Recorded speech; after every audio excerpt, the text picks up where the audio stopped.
Now yesuccession yachitozopisa mhuri yeZimbabwe. Aiwa, takuona kuti vanhu vakunyatsokuratidza matrue colors. Ameno kuti vari kupushiwa ne-third force kana kuti vanhu kuda kwavari kuita mutungamiri wenyika. Achiperi mushe mhuri yeZimbabwe tinoona kuti aiwa tinomachakaire akazovhura hombe muzuva ranezuro paweekend. Aiwa sabena mashoko abuda aiwa achiexpose toona kuti vanhu vakaona vakakomenda pavhidhio iri. Nodibva wasubscribe wolike wotina on the bell icon. Zvamuri kuona papicture apo tikuona kuti aiwa tinomachakaire pane mashoko aanotaura.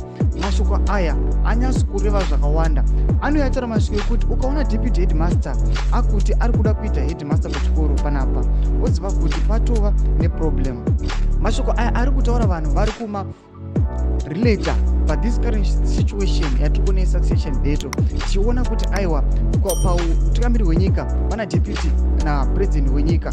Tikuona kuti aiwa vanhu vari kupusha vamwe vachiti mutungamiri wenyika ngaaramba achitonga aiwa kusvika 2030. Tichiona kuti Chiwenga anenge achiti aiwa ndakabhitirewa ndinde yanga yava jana rangu rekupinda pachigaro. Saka tiri kuona panapa anotaura mumareduce ataura mashoko ekuti aiwa ukaona deputy headmaster akuti ari kuda kuita headmaster pachikoro panapa oziva kuti patwa neproblem. Ari kutaura achiti aiwa panenge patwa neproblem. So these statements ari kungoya achikomataura achikoti aiwa they are kuside kwa mutungamiri wenyika kuti aiwa mutungamiri wenyika ngaaramba achitonga.